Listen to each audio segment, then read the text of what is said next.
Hello again today, friends. I have dogs barking, cats crying, ducks quacking. I was like ducks ducking. Got lots of animal sounds going on here, so we'll see how this goes. Welcome back again today. I wanted to do another, let's see, no one's looking through the door at me. Okay, solid kid moving. Oh no, you can't take my drink. Down, kitty, down. Cat's invading. I feel like this will be a Q&A where everyone finds me. Can you, come here. You want to be on YouTube? No? No, you can't have my phone. Goat's running. Okay, a lot going on here. I'm trying to do a third trimester, pregnant with my 9th baby, Q&A, general baby Q&A, also third trimester specific Q&A. So today when I'm filming this, it is January 12th, and I am like 30 weeks and 4 days pregnant with our 9th baby, our 7th son. So I am due, one of the questions on this list here, when am I due? I am due March 20th-ish. Originally, I thought I was due in April, and then when I went for that first ultrasound, we found out I was like 2 weeks farther than I thought, which it's always nice to be a little farther than you think. Yay, we appreciate that. So I took questions on Instagram, I feel like a month ago, before the holidays. There are some really loud farming trucks in the background. Y'all farming today? Everybody's farming today. The critters are waking up. Yeah, big farming stuff. So that's country life updates for you. The farms around are waking up. So I took a lot of questions. Oh, it's probably 4 to 6 weeks ago. I'm just now getting to it. So today on Instagram, I also took some more questions. And I got another hat on because I'm cold. And it's back and forth weather-wise. I think it's 48. So, I mean, it's not too bad. I don't have heavy jackets on. I was gonna say, goats might come up to the gate there. You might see some. But my head's cold and this is what I do. I'm a hat person and I wear hats when I can. So there you go. Also, thank you to HelloFresh for sponsoring today's video. You can click the first link in the description below. Go to HelloFresh.com, use my promo code LFTable10 and you get 10 free meals plus free shipping. First question is, what's the baby's name? So the baby's name is Tobin Josiah. We like for all of our kids' names to have an I in them. If you haven't heard that story before, it was kind of accidentally on purpose. By the time, Travis and Jamerrill, we both have I's in our name. And then our first 2 sons and our first daughter, they all had I's in their name. And by the time we went to have the 4th, I realized that pattern, hadn't picked up on it. And I also realized I dot our I's with hearts on the Christmas card. So if I'm going to keep this up, either with baby number 4, which is Gabriel, I either have to purposely pick a name without an I to break the pattern because we weren't trying to do a pattern here, or we got to keep going with it. So we decided to keep going with it. So everybody just has an I somewhere in their name. I know I misspoke, and in one video recently I said Benjamin did not have an I in his name, but he does. So yay, okay. It was just mom brain at the moment. So anyway, this first question is, what is the baby's name? So his name is Tobin Josiah. Tobin means God is good in Hebrew. I was liking the name Simeon. I shared this in another video. Travis wasn't so sure, so he looked into a bunch of different names, sent me a list, and Tobin just jumped out at me, and I was like, I like that name. Let's go for that. Since that time, several of you have shared that Tobin is an Irish last name. Also, a few of you have shared, some girls named Tobin. I've heard a few boys named Tobias, which Tobin is a form of the name Tobias. So there you go. Tobin Josiah, that's his name. That's what we call him. Benjamin already says, oh, baby Tobin.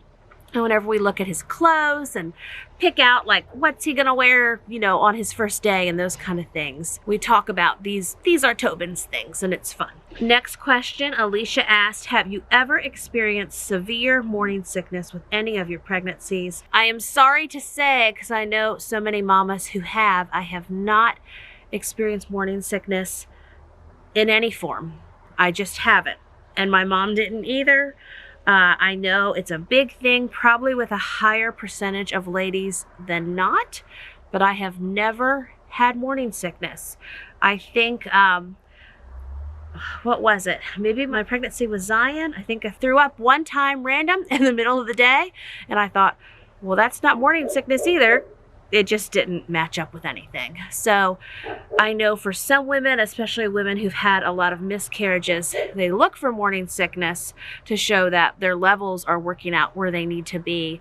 And they take that as an indicator, some do, of a strong pregnancy or a sticky pregnancy, but I haven't experienced that. Oh, and another question I have on here is if I have experienced a lot of miscarriages or have I had any.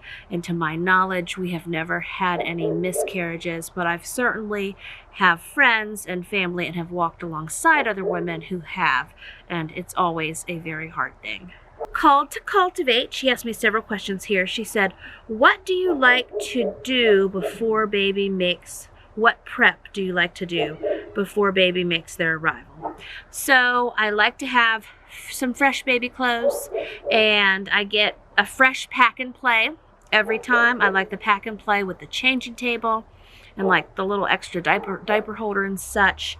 I like fresh receiving blankets. I like to get the little mittens and the little hats. I like a variety of diaper sizes stocked up and ready to go, and wipes and powder, diaper ointment, which we don't usually need diaper ointment until we start messing around with solid foods, which is later on. I exclusively breastfeed for as long as possible. And then at some point, the baby starts eating off my plate a little bit here and there. We'll do some little baby applesauce and mashed bananas and things, but that's further on down the line. Have a little bit of motherhood amnesia. Like, do we do that 7 months, 8 months? I don't push it though. So they breastfeed a lot too within all of that. So that's the biggest things I like to prep for baby.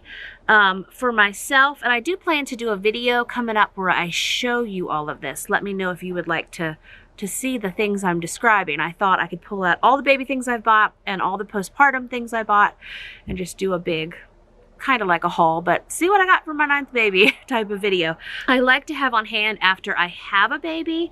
They're just amazing. Okay. My kitten. Okay, so we have our new little kitten named Charlie, and Charlie is looking at kids through the window and crying to get in. So he wants to get in with the kids. Okay. And all of our cats have just returned. It's probably been a week or so ago, but we had 6 male cats neutered, not related to pregnancy questions. Oh! But lots of folks asked about our cats, and yeah, we always get our cats spayed and neutered, and that was our excitement here. So there you go, kitties. Have a good life. Postpartum wise, so I call them padsicles, okay? So it's like a mix of, the hospital would give them out, and ladies, this is when your husband can leave the room if they don't want to know this. I don't know. Anybody who doesn't want to talk about baby stuff, I don't know why you're watching the video anyway, because we got to talk about baby stuff. So at the hospital, they would always give me these pads that you crack, and it like activates the ice and such in there, and they're just amazing. And then they would put the witch hazel, like little witch hazel squares, like the Tux pads, on top of the padsicle. Okay, and what would they call it? They would say it would be like, I don't know, a Subway sub or something. So we have all these layers in the britches for postpartum care. And so since my last 2 babies, about to be 3, have not been birthed at the hospital, I get those things for myself at home. Now last time, I think the last 2 times I made the homemade padsicles, you can Google, there's some recipes or tutorials online, and it was a little bit of water, whole lot of witch hazel, check to make sure your witch hazel doesn't have alcohol in it. Anyway, you just use regular maxi pads. You can make your own, put them in the freezer. The kids joking, we had extras in the freezer for a while, so I eventually got rid of what was left, but I made those last go round. This time on Amazon, I was just going through like my postpartum checklist in my head, and I found some on Amazon, and they say by the reviews, they're the same, similar type, several ladies to what they had at the hospital. They came in a nice size brown box. I might have got 20 to 30. I only need them like for the first 2 to 4 days. So anywho, got those, and we just put the whole box in the freezer. And I mean, I opened it to make sure that's what was in there. But anyway, those are in the freezer. I got the Tux pads. I also got, another thing they'll give you at the hospital is a Perry bottle. It's just a little bottle that you could do like a speck of witch hazel and then just cool water for washing. Anyway, there's my little bit of postpartum list. I got some other things. I think I got some spray. It's called Dermablast or Plast. It's what they gave out at the hospital. I got myself that. I don't always use that. In the hospital I would, because I'm check the list, follow the rules when I'm there. But I didn't need it with my last 2 births at the birthing center. So Call to Cultivate asked, oh, so back to her first question, as far as prep, I would like to do a prep video. But again, the things I want to do and the things I'm getting done right now, there's a big difference going on. So we'll see, but that's my hope. That's what I would like to have come out for you, just to show you all the things I'm prepping. So then Call to Cultivate, are you leaning towards home, birth center, or hospital birth? I'm having a birth center birth is the plan, but I'm also going to, they gave me a list of things to get in case I had a home birth. I'm not planning on a home birth. I have nothing against a home birth. I'm just also very comfortable with my midwifery team in the birthing center. It's not that far away. But just because Benjamin came so quick last time, water broke, he was out 15 minutes later. So that was different in all my other pregnancies. And I'll link my other pregnancy Q&A video below. I am trying to tell you some different stuff this time. Anyway, I just want to have what I need at home because birth is birth. And if you're getting ready to have a baby and you're standing in the aisle at Walmart, or you're in the shower, or you could be at any inconvenient place. I know this doesn't happen a lot, but it has happened to women where wherever you are, and if that baby decides it's coming right then, that's it. There's no stopping. That was my experience with Benjamin, even though we were at the birthing center. And so I plan to just be home those last few weeks and not go anywhere. I plan to be able to get in the car and make it to the birthing center, preferably a few hours before. Like with Benjamin, my contractions, we got some order and stuff to it, just enough, and we lived an hour away from the birthing center, so we hightailed it in. Then we were probably there 45 minutes or so, water broke, had Benjamin.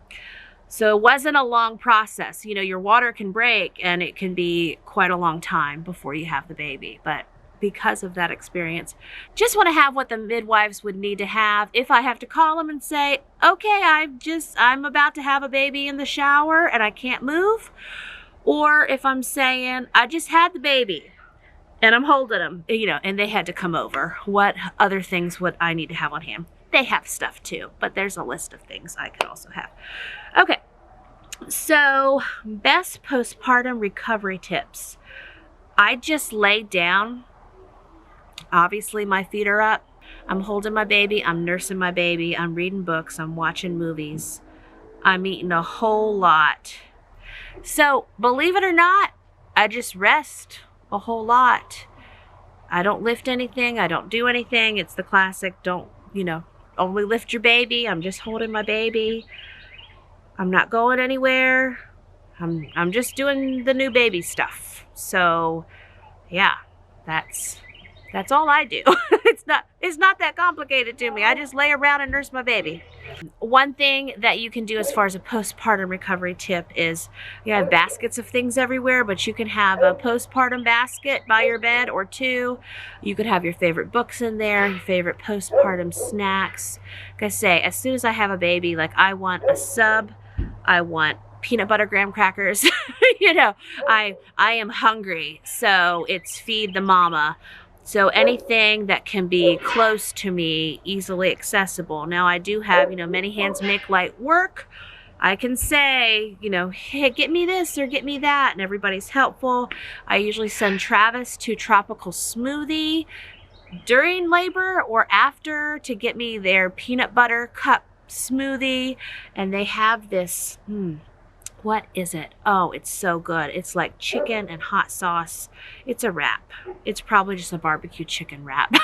And then they also have this pressed, it's like a pita, or even, I don't know if you consider it a quesadilla or not, but it's a pressed wrap, and it's got crunchy peanut butter and banana inside, and granola and honey, just all those things. I'm like, get it all, because I'll eat some now, I'll eat some later, it'll be okay. So I lay around and nurse my baby and eat and recover for several weeks, get caught up on movies and books and sleep. That's what I do. So yay. Another question by another lady from Instagram. What do you do for yourself at this point to relax? So I have gotten back into reading. I have big spurts where I read a lot, and then I have seasons. It could be weeks or a month or several months where it seems like I read a lot done to the kids, but I'm not doing any other like fiction, nonfiction, personal growth, business, financial. I'm not doing any other reading. I definitely hit a slump first and second trimester. I tried to get some good books going in first trimester. I started the Brothers of Auschwitz book, and I tell you, the exhaustion. So not that I'm not exhausted now. I think it's probably just with the news in the crazy world and the fact that I have more time where I'm sitting.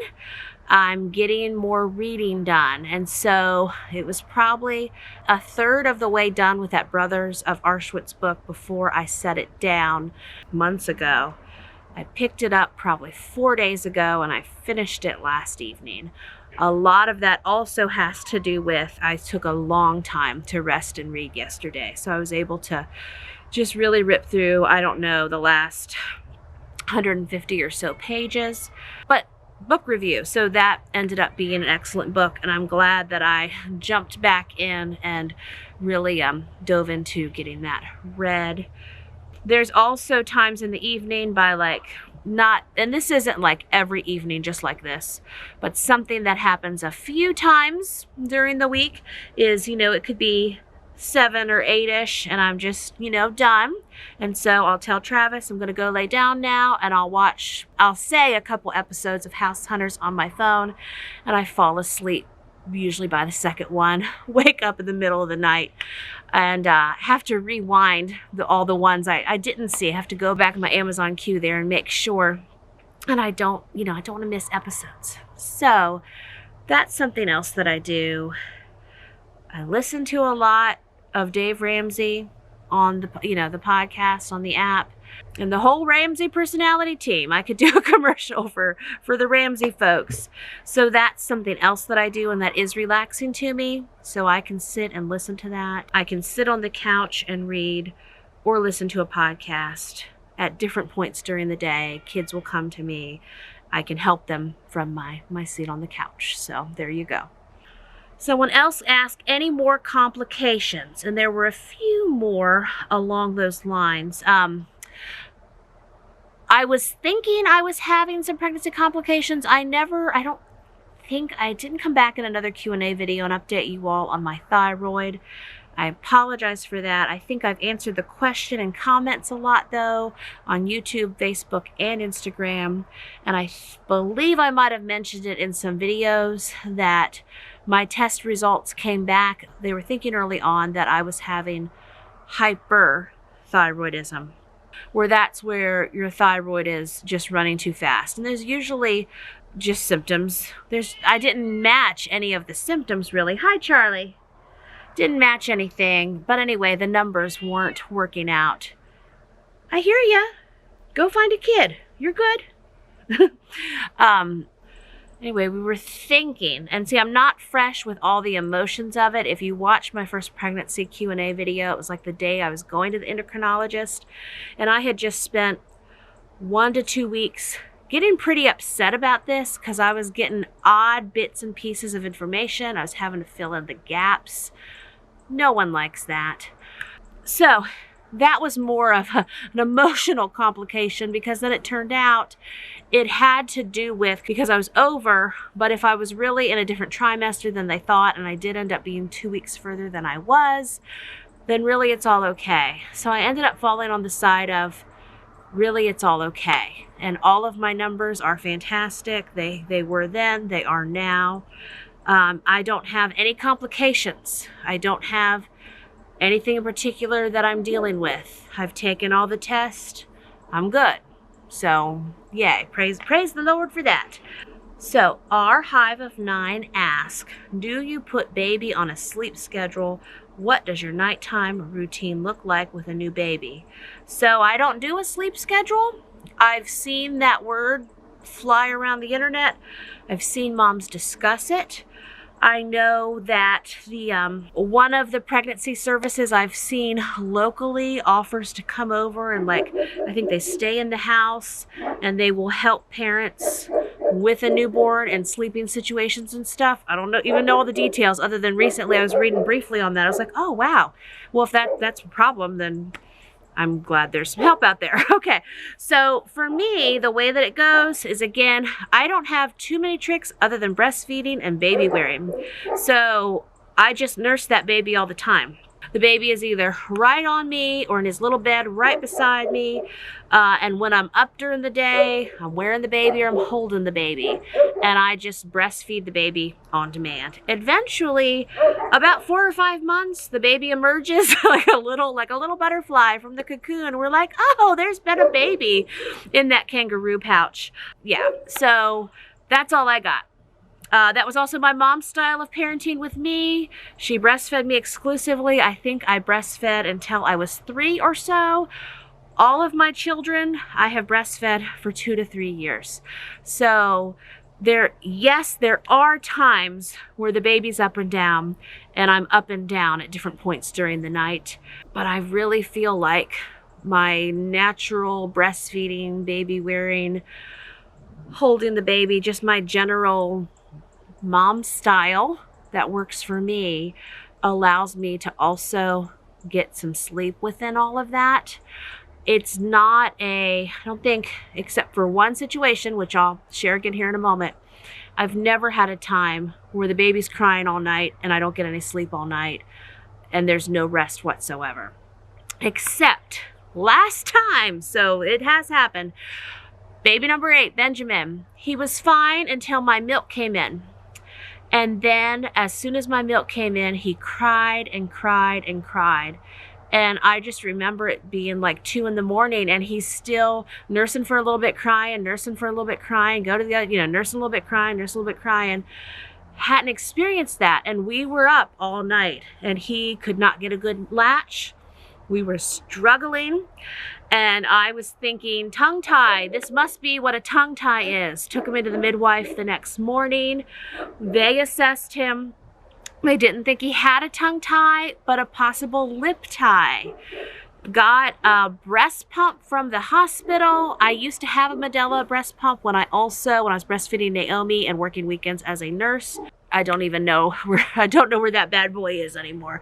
And even if I did, it's older now, so who knows. But anyway, as far as like the wires, the hookups, went to the hospital, rented a breast pump, got bottles, pumped like mad for a few days, fed him with a bottle for a few days, while also giving him time to nurse, but knowing the latch wasn't really good. The pediatric dentist got us in very quickly. I want to say with that appointment, it was like 2 to 3 days later, they took him in. They said, yes, he does have a lip tie. They used a laser so it wouldn't grow back. And as soon as they did, he nursed for 45 minutes. There was nothing going on but nursing. No latch breaking. Some children, I know now, just by, kids' teeth and different things, I can say, oh, you had a lip tie. Some babies can nurse just fine with it, and there's no issues. You never know. Some, the slightest little thing makes a big deal. This is what one of my midwives was telling me the other day, so this conversation is fresh in my head, so we'll credit her. But anywho, I believe it's, can be a hereditary thing. It has I've never had a baby that once the milk was in, because he was nursing fine, I thought, when it was just colostrum, right? But again, when we got down to business, it was really hard. So back to the, do I put the baby on a sleep schedule? What does my nighttime routine with baby look like? It just looks like breastfeeding and snuggling and sleeping and having a good old time that works for us. I do not do a sleep schedule. I wouldn't even know how to do a sleep schedule. So if you're a mom that works for you, that's great. But I'm ignorant of that. I have never done that. So HelloFresh's selection of tasty extras is getting bigger and better every week, featuring quick breakfast and lunches, savory sides, and even drool-worthy desserts.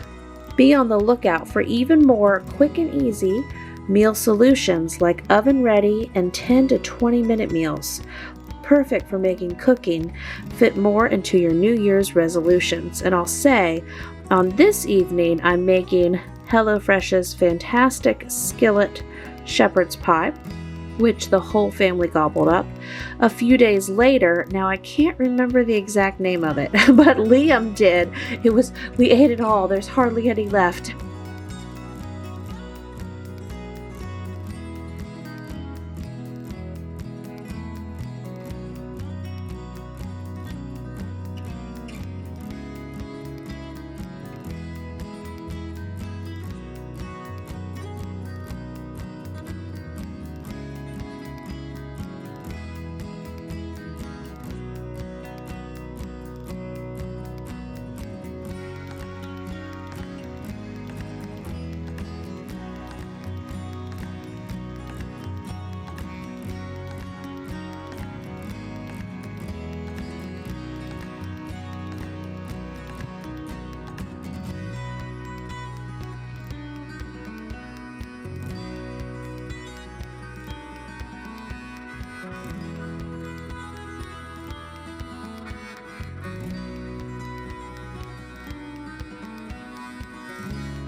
Few days later, Liam, who just turned 10, he cooked. Of course, I helped him. We did it as a team project.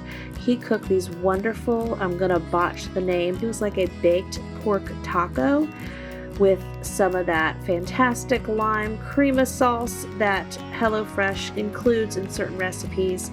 It was wonderful. And so what I've decided is each month we get 3 large family meals from HelloFresh. What I usually do is film myself cooking at least one of those here for you YouTube friends to see it all in action.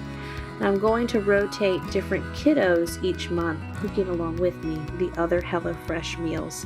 And Liam really enjoyed making those baked tacos tonight.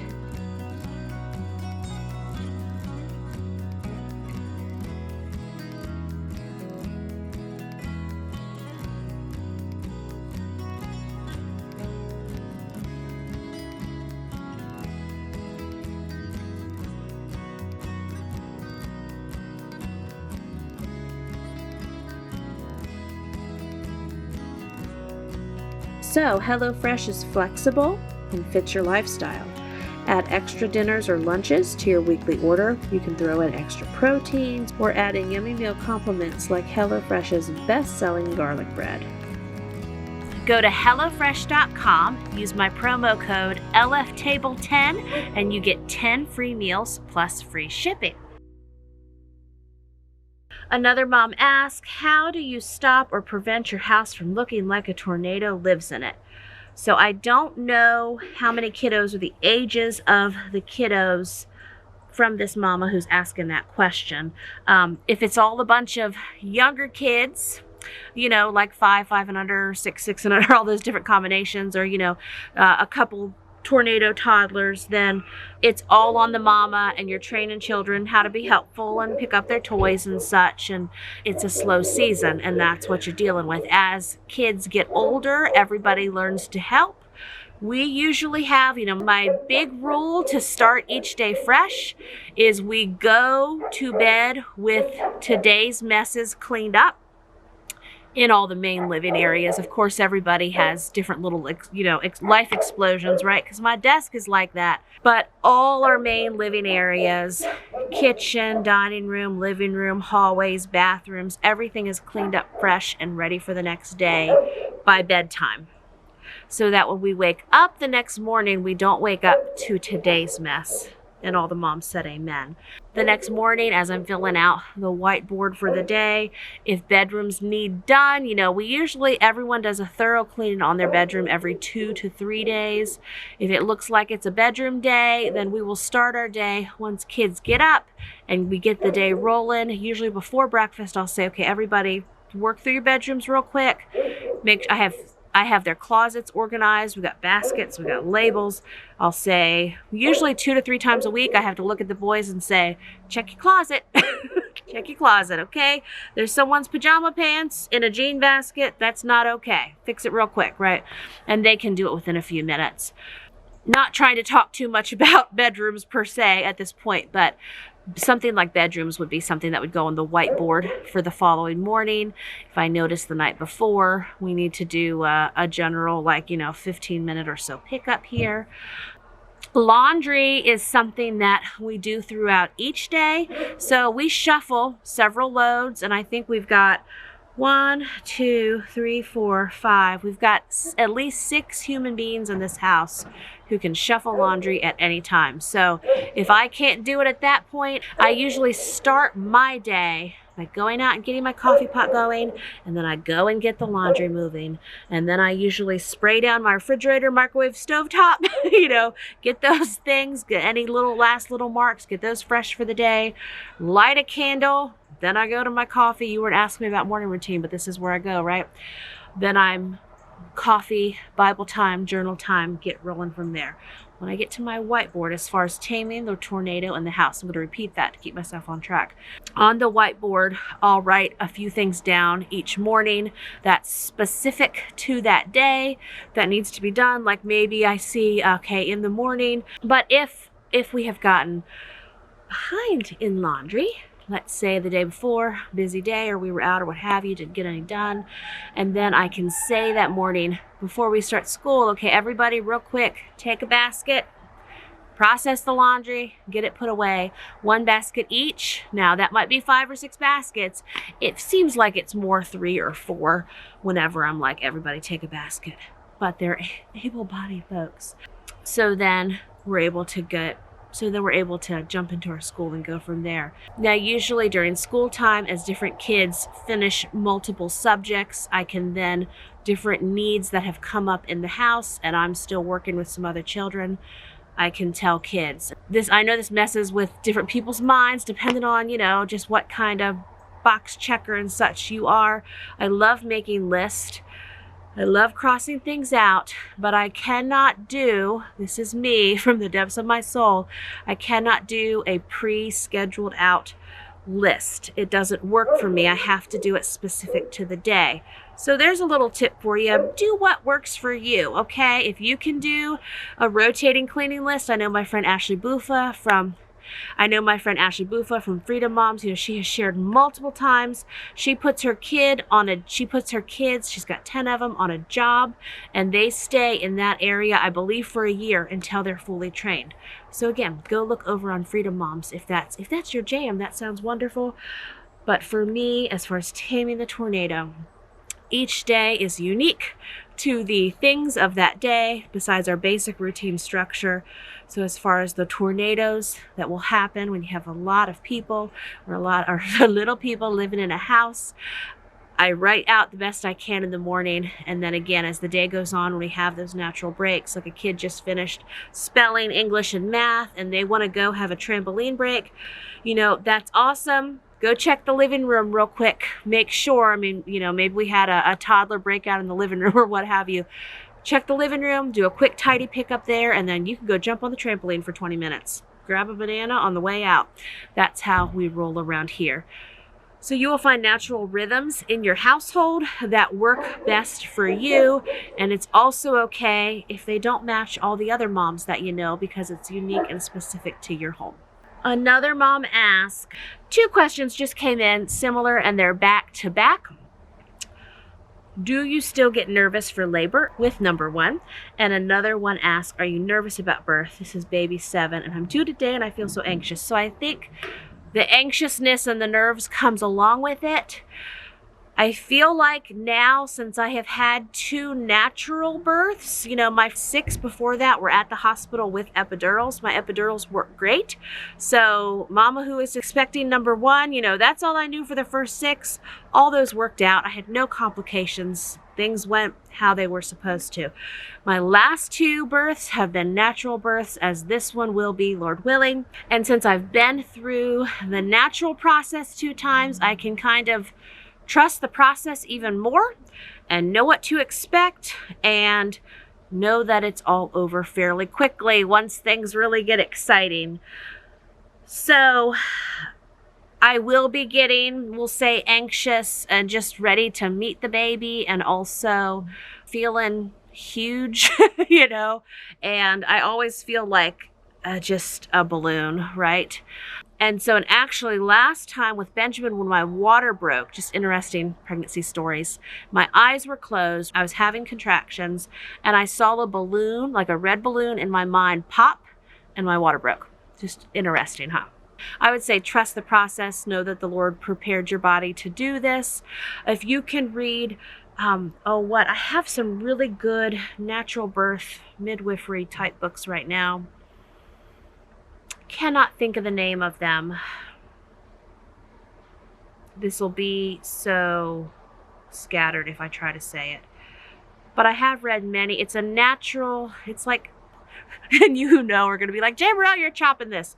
I'm going to say it's called The Farm in Tennessee. What's that place called by that lady that's delivered those babies naturally on that farm for so long? I don't know. But even way back in the 70s, people were coming to have their natural births there. I will try to link her books in the description of this, because reading some of their books and just reading other women's experiences having natural births in a birth center environment is encouraging. So I would fill up on as many. Don't read horror stories. Probably don't Google it. You don't need to hear that. Look for encouraging stories. What I used to do, even with my first pregnancy, when I was pregnant with Jaden 20 some years ago now, back in the day, it was probably TLC, but I don't think it was called TLC then, Discovery, whatever it was.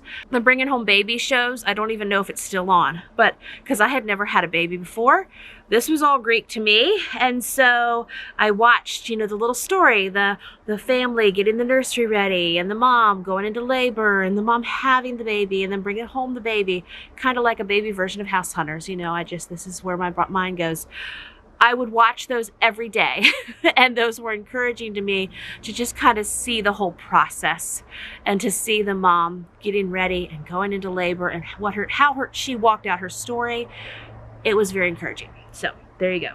Another mom asked, do you have a harder time as you get older with pregnancies? I don't think so.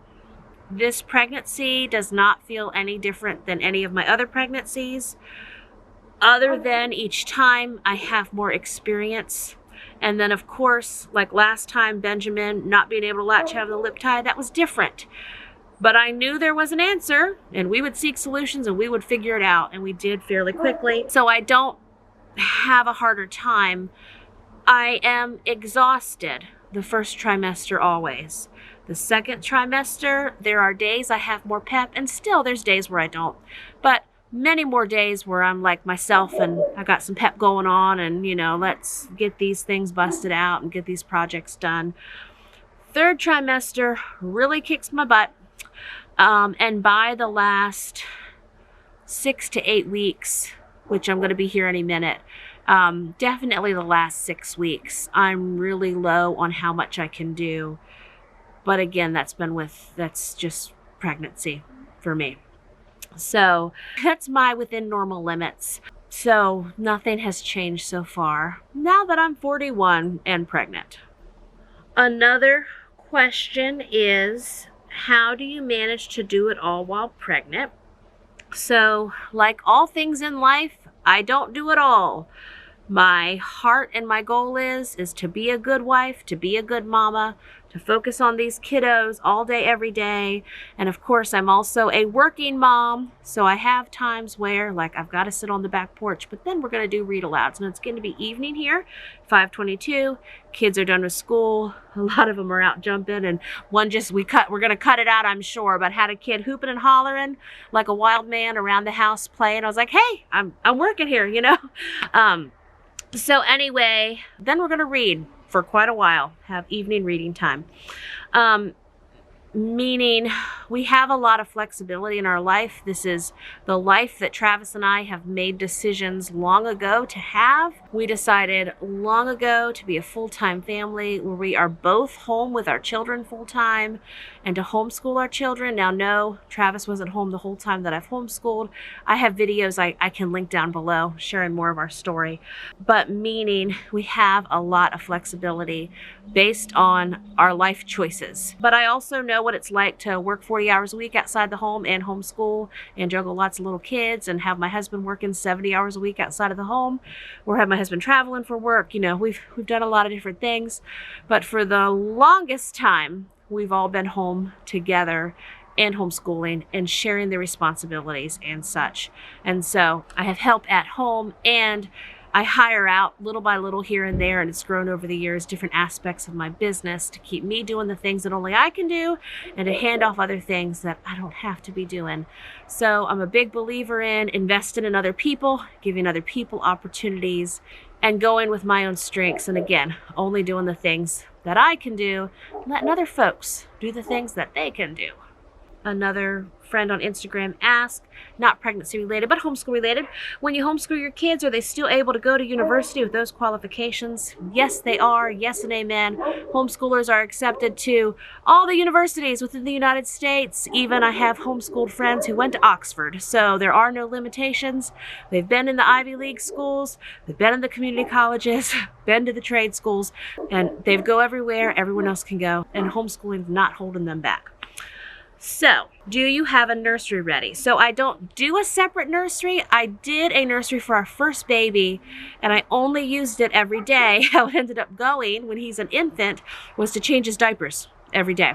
But even that, eventually I was changing him on the couch or changing him on my bed, just, you know, wherever you are, you change the baby, right? He had all the nursery furniture, all the first baby, new baby stuff. He didn't use it. He wasn't in there. I don't fool with doing a nursery. What I do is the new pack and play in my room, the baby's clothes, the diapers, everything is there accessible to us right there in my room. And someone else asked, can you show us the setup for the baby? How long do you usually keep the baby in your room? So the baby is in my room at least for as long as they're exclusively breastfeeding. But even once they start eating other foods, I breastfeed heavily at night still. So I feel like most babies are in our room for up to 2 years or so. I feel like most babies are in our room for 2.5 years. Works for us. Oh, this is a good one. What do you do for the pains while nursing? So, something to be aware of. This increased more with each pregnancy. It's the nursing pains right after I have a baby while the uterus, which has been expanded, is shrinking down. Sorry, I was going to do a hand motion and now I'm just warming my hands. So this is, okay, uterus shrinking down. Okay, while the baby nurses, it stimulates all the hormones to continue to shrink down the uterus. So those are painful. Usually it's hot towels and a heating pad. Rotating. Someone in here asked me if I do pain meds before the baby, and I'm crossing over question lines, excuse me, before the baby or after the baby. So, you know, ask your midwife or doctor about that. I don't do any other stronger pain meds, but I definitely do heating pad and rotating Tylenol and ibuprofen. That helps. To the mom who's about to have her first baby, I did not have those uterine cramps that I was even aware of with my first baby or my second. I think with my third it was a thing, definitely by my fourth. But then again, like with Daniel and Benjamin, it was there. It feels like, okay, ladies, it feels like, you know, the very worst menstrual cramps you would have in a month, or if you've ever dealt with severe cramps, that's what it's like, but your baby's nursing at the same time. So it's pretty intense for a little bit. But again, I'm really busy, also simultaneously shoving food in my face, and I get through it. So, and I think at my birthing center, I believe they have, just like at the hospital, like a warmer for blankets and towels and such. And then at home, that's why I have my 2 heating pads, because I've needed them. Do you use a pregnancy support belt? So I do have different pregnancy support braces. I still haven't started wearing it yet, which I probably should. I haven't had, like, once in a while when I get up, I'll have a lot of like lower abdominal pain, then it subsides. Some pregnancies, it's been a lot, and I definitely need to have my brace. I think now it's under my bed with maternity clothes I haven't unpacked from my other pregnancies. So I don't want to make more laundry. I just know there's things in there that need processed. Old maternity shirts, like summer stuff I don't need right now. Both my maternity braces are in there. Haven't got them out yet. What else have I been doing with my life? I don't know. But when I need them, I do have them. So I should probably do that and have them ready. How are you sleeping? I sleep like a baby. Just like I mentioned. I might try to have some me time, watch a little House Hunters on my phone in my bed. And again, if I make it through the first episode, I do not make it through the second. I sleep really well, yeah. Have you ever had a C-section? No, I have not. What food are you craving the most? There's a lot of Trim Healthy Mama things that I had a lot when I was pregnant with Daniel, and that I enjoy, like they're better than Campbell's soup. And what else do I crave? I still like my Halo Top peanut butter cup, peanut butter ice cream. What else? I'm eating a lot of like the light rye Wassa crackers with the light Laughing Cow cheese. You know, and like this past week, I don't want to see bacon and eggs. They don't make me sick. There's times where I'm like, I want a big omelet and I want a bunch of bacon. This week I've wanted oatmeal and sprouted toast, and that's what I've been having just about every morning. So it just, you know, it changes and I do what I want. So there we go. Another mom asked, have you had any previous complications / issues repeating in later pregnancies? No, I have not. Trouble sleeping at night? Nope. This other mama, I wish I had an answer. I'm going to say it's probably a good pillow. How do you deal with hip pain so you can sleep well? This is my 4th pregnancy. My hips are killing me. So I haven't had hip pain. I did have sciatic nerve issues with one pregnancy I went to some physical therapy for, and then the baby moved and I was all better. So you might want to see a physical therapist or a chiropractor, because they can tell you exercises or do adjustments or things to strengthen that area. I'm just seeing like those big body pillows or something, but I don't know. Don't go do that. Call a chiropractor. Call some a physical therapist, which I am not. But I have not specifically had hip pain. And again, when I had the sciatic nerve issues, it was when I was pregnant with Gabriel, and it was just like fire up my back all the time. Went to the chiropractor several times. No, went to physical therapist several times. And then again, he moved and it resolved. Another mom asked, how do you keep up with older kids' needs, little kids in your pregnancy? So I am sitting more, but when I sit, teenagers can sit with me and chat any time of day or late at night. Little kids can come be up on me at any time. I'm still here. I'm just slower, and they're here, and we're together. So there's that. Does the baby's movement keep you up at night? It doesn't, but it's always neat when you lay down or get still to feel the baby all over. You know, that's always fun. It doesn't keep me up though. Oh, this is funny. Someone says, not a pregnancy question, but do you know where the saying, if the creek don't rise, came from? The actual meaning behind it. I did not until a few years ago, and it was interesting. Okay, so when I posted this question on Instagram, and something I say all the time is, Lord willing and the creek don't rise. So being rural, growing up rural, you know, we've had some creeks, And so different places you live, if the creek rises, you can't get out. You can't drive through it. You can't walk out. So that's why I say that. I know it's an old saying. You can let me know in the comments below. Hopefully there's not a horrific meaning behind it. But I'm thinking rural life. That's all I got. I know about the creek rising, and I know it can affect your property and your plans for the day. So Lord willing and the creek don't rise, right? Another, dealing with morning sickness. So again, not my area of expertise, but my friend Amy Roberts from raisingarrows.net, she has had extreme morning sickness. She has a lot of blog posts and probably videos here on YouTube, channels the same name. And I'll link what I can find for you in the description below. And Jesus is going to help me remember to link these things. Yes, she has good tips for you, and recipes and tricks and things that have helped her. She's had 10 children, and she's dealt with morning sickness with each one. Do you ever get exhausted, like so tired you cannot keep your eyes open? Yes, let me tell you about yesterday. So I really wanted this video. That's why I'm doing this Q&A. I really need to declutter and reorganize my kitchen, that baby kitchen with all the cooking and filming and family life and such going on in there, kids getting their lunch today, all of it. I just want to pull everything out on the table, get it how I want it.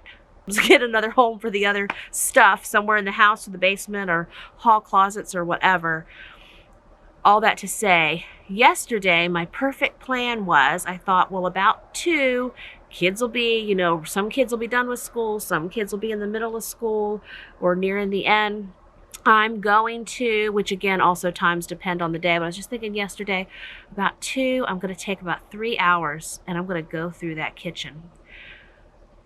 2 came, and I tell you, like, from the morning until 2 had just zapped me, and I was like, I feel like I can't even stand. Because you do have twice as much blood and fluid volume in your body as normal.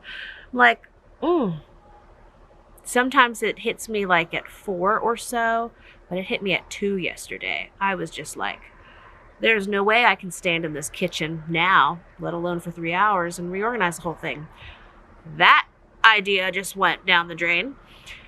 So I sat on the couch with my feet up and with my Brothers of Auschwitz book, and I just read a good part of the rest of the day.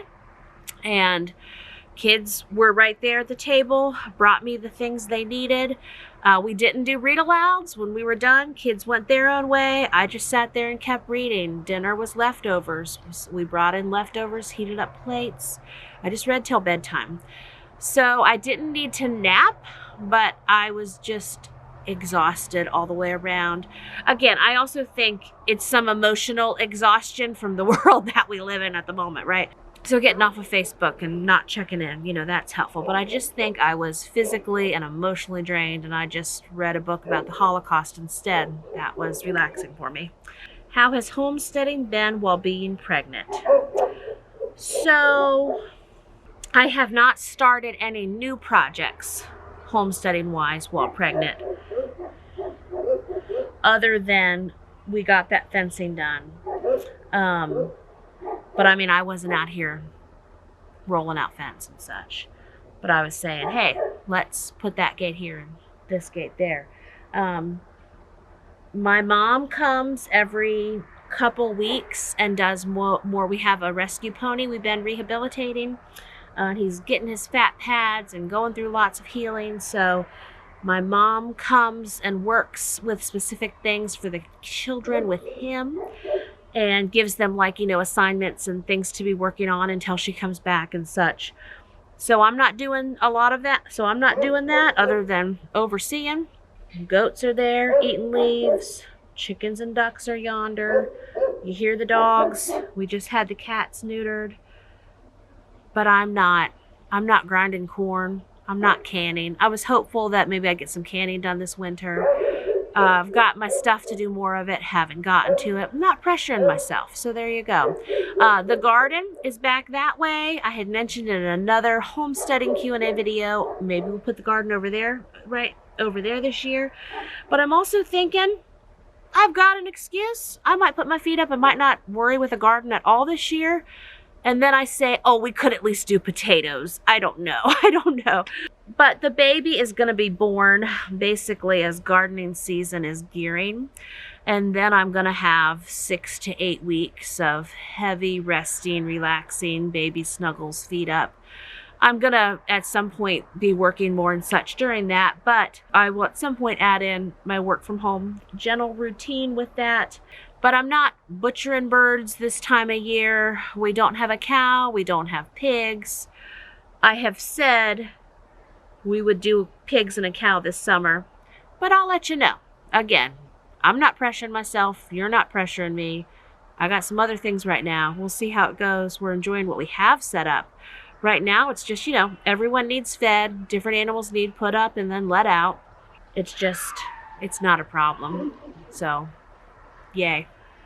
Oh, I've gotten this question a bunch of times. Are you going to make a bunch of freezer meals before the baby arrives? So I hope so. I'm getting ready to lead a brand new, gentle 4-week freezer cooking challenge over in my private large family table community. Just got the new pack that those ladies are getting back today. Gonna film 6 videos for them, but again, they're gonna be gentle. Like one will be 4 chicken slow cooker dinners. One will be lunch items like the homemade Hot Pocket. It's a batch of one focused thing each time. So by the end of it, at the end of 4 weeks, there will be 15 to 20 meals, depending on family size, in the freezer. I plan to do so much freezer cooking, and I plan to do so much freezer cooking for YouTube.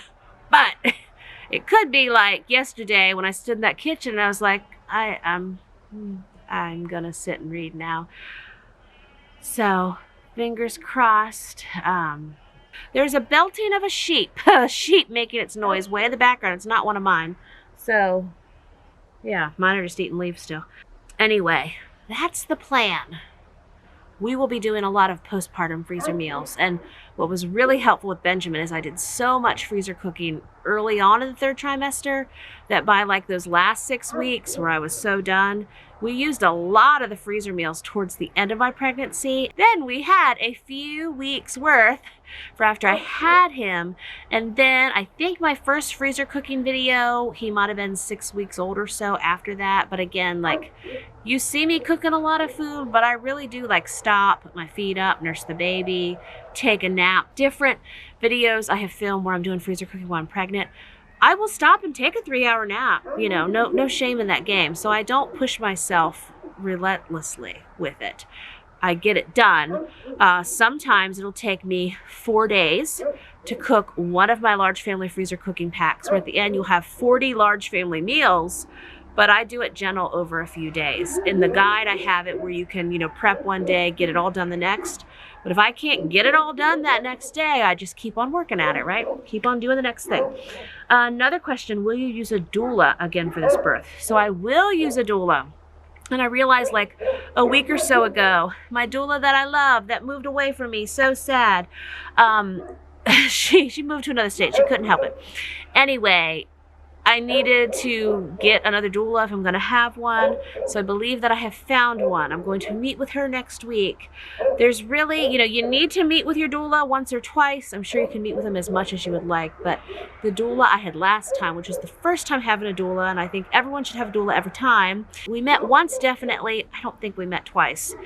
We chatted and stuff and emailed and talked on the phone and such a few times. But she has, again, convinced me for all things. Love doulas. I want another good one, and I want a good doula experience, so I'm definitely getting myself a doula. That's my gift to myself. You can tell it's evening. Here, let me show you this. As my mother-in-law got this for me as one of my Christmas presents. It's an outdoor solar lantern. So I just love it. It sits out here in the middle of our little porch table, and it comes on at night. So you can tell how long I've been out here, and my nose is probably getting red, and I want to put my jacket on, but I'm also going to try to get these questions done and not get up. But it's, what do they say? Oh, dark 30. It's actually 5:45. Okay, so... Oh, another mom asked, do you do any prep for labor, exercises, teas, etc.? So I guess something I have had. Now I'm like, oh, wait, I have had a thing. Let me tell you my little thing. So something different I've had this pregnancy that I don't get any other time. It's just been weird. And I'm like, hey, this is still happening, is I've gotten some nosebleeds. And like some weeks I'll have 3 nosebleeds or 4, and then I'll have 2 weeks with none. So when you're pregnant, you're very vascular. And so some of my friends have just told me that, you know, don't worry about it, it's that. Anyway, my midwifery center is very much into a tea called Nora tea. You can Google it, do your own research, right? Your mileage may vary. Supposed to help with vitamin C absorption and iron absorption and just different unique needs of pregnancy. I've shared a picture on Instagram recently. It's like, I think I'm there with my cup in the first picture, but if you swipe it. Anyway, I was able to go and find a Nora. All the ingredients on there are what is in a Nora, is what is in Nora tea, but it's not loose leaf. I just, you know, some things that are very simple can still feel overwhelming at different times. And so my midwifery center was just saying, Jamerrill, you should make sure you're drinking your Nora tea. And you'll have to ask your midwife or doctor as far as goats are scratching on the gate, as far as the best time to start that, or if you should at all. But it's got red raspberry leaf and, you know, different components in there. I did not want to have to do my tea separately. For it to be doable for me, I just want to put water in the cup and put the bags in the cup and not, I can't think about nothing else, right? So I've been doing that. Also, red leaf raspberry tea. I have read, and I am not an expert. You can ask other moms who are experts, but that is something that I drink at different times as well. What else? Let me think. I know there's other things I have gotten. So I'm drawing a blank right now of different things for 3rd trimester. Pretty standard with what a holistic midwife would recommend. I realize, like, I'm orange now. I'm glowing. It's my porch light. So friends, thank you so much for watching my 3rd trimester and baby number 9 Q&A part 2. I don't know if I'll get another one of these done. I can say that I will, but I'll try. I can try to get another Q&A done at some point. Might be after the baby. I don't know. I just don't know. So work-wise, YouTube-wise, life-wise, I made a list the other day. And then again, like yesterday when I was just, oh, I can't do this today. And I thought, you know what? The gentle list I made might also get cut in half or might get cut down 3/4 of the way. It's okay. Total grace. I'm going to keep showing up here all I can, and all the other places all I can, and you keep showing up when you can. We'll just all keep showing up together. Also, thank you again to HelloFresh for sponsoring today's video. Click the first link in the description below.